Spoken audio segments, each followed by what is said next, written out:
Guess what? Brian Flores just applied pressure to the entire NFL.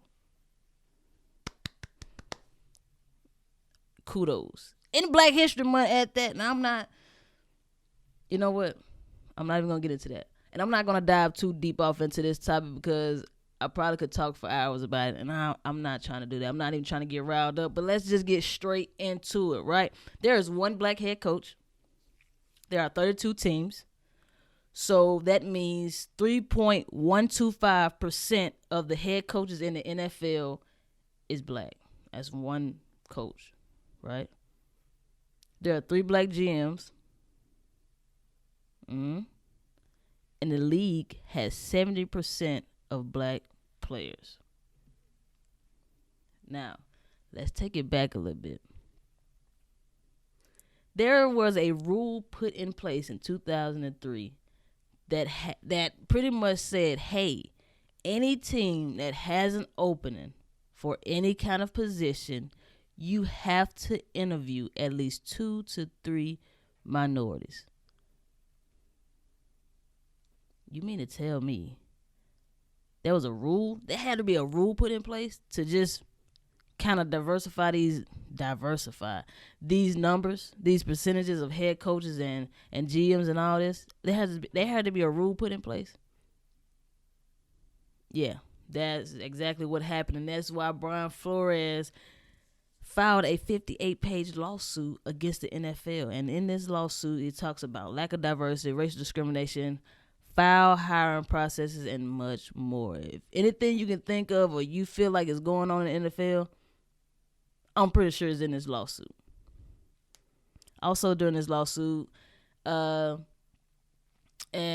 I can't remember verbatim what he said, but pretty much said that the NFL is like a modern day plantation or modern day slavery, one or the other. Now you think about that. I'm not gonna get too deep off in that, right? So let's talk about this whole Brian Flores situation. Let's try to dive into it just a little bit, not too long, not too much, right? So Brian Flores was the head coach for the Miami Dolphins for 3 seasons. The last 2 seasons were back-to-back winning seasons, winning records for them, and he got let go. Why did he get let go? Well, allegedly, because none of these things have been proven yet, allegedly there were things he was being asked to do that he just wasn't going to do because it went against his character, it went against the integrity of the game, it went against his morals and his values. It went against a lot of things, right? So allegedly Ross put together a meeting on his yacht with Brian Flores, a quarterback who will name nameless, but if you know football and if you know what's been going on, you can put 2 and 2 together and you'll figure it out. It ain't that hard. I guarantee it's not that hard. So there was a meeting between Ross, Brian Flores, and this quarterback who will name nameless. Now, Brian Flores made the right decision and he bounced. He dipped because he knew that this shouldn't have been going on and it just don't supposed to be happening, right? Cool. So this was like strike whatever. This is another strike for Brian Flores with Ross and Upstairs and all those guys that's in a higher position of him, right? Then he was also asked to pretty much lose games. And for every game he lost, he would get $100K. The reason why they wanted him to lose games because they wanted to get the number 1 draft pick. At the time, it was Joe Burrow.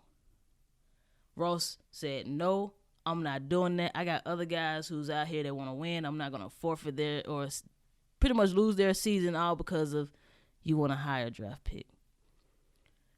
Now he's sitting on thin ice. He gets let's go, right?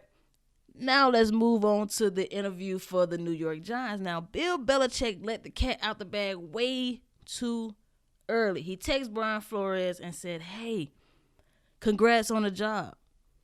Flores texts back and he was like, yo, my interview ain't till Thursday. I think I got a good chance of getting it, though. So he was like, Coach Belichick was like, yeah. Kind of talked to them. He said, you got the position. You got looking pretty good at it. And then that's when Brian Flores realized he had the wrong Brian. Coach Belichick texted the wrong Brian.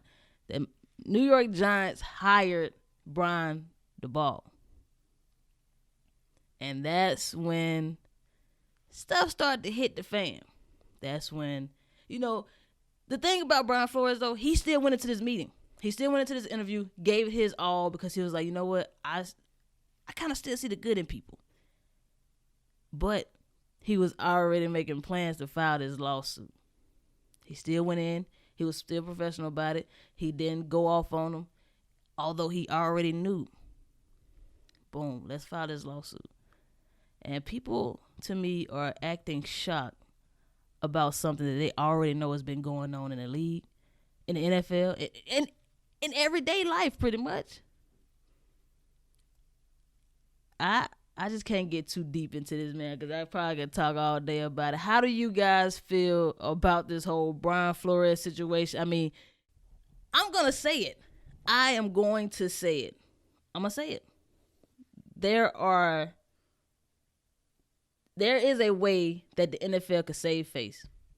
One of these openings can hire Brian Flores, and whichever team that hired him is going to get an incentive. So they're going to get something in return for hiring this black coach, so he can pretty much let this thing go to rest. And then after some time, when this all blows over, because we know this happens all the time. Things like this happen in the NFL. We talk about race in the NFL, and then it's huge for a while. The NFL slap a Band-Aid on it, and it goes away. So he's going to get hired. Whoever team hires him is going to get an incentive. He's going to get this position. And then by the time this thing goes away, when the ship is sailed, he's going to get fired. And they're going to blame it on the record, that it wasn't working, it wasn't fitting, something wasn't right, it wasn't the right fit. Nobody else is going to say anything about it. And then after a while, on down the line, something like this is going to happen again. And the same thing is going to happen. It's going to blow over, and you're not going to hear about it again. History is always going to repeat itself.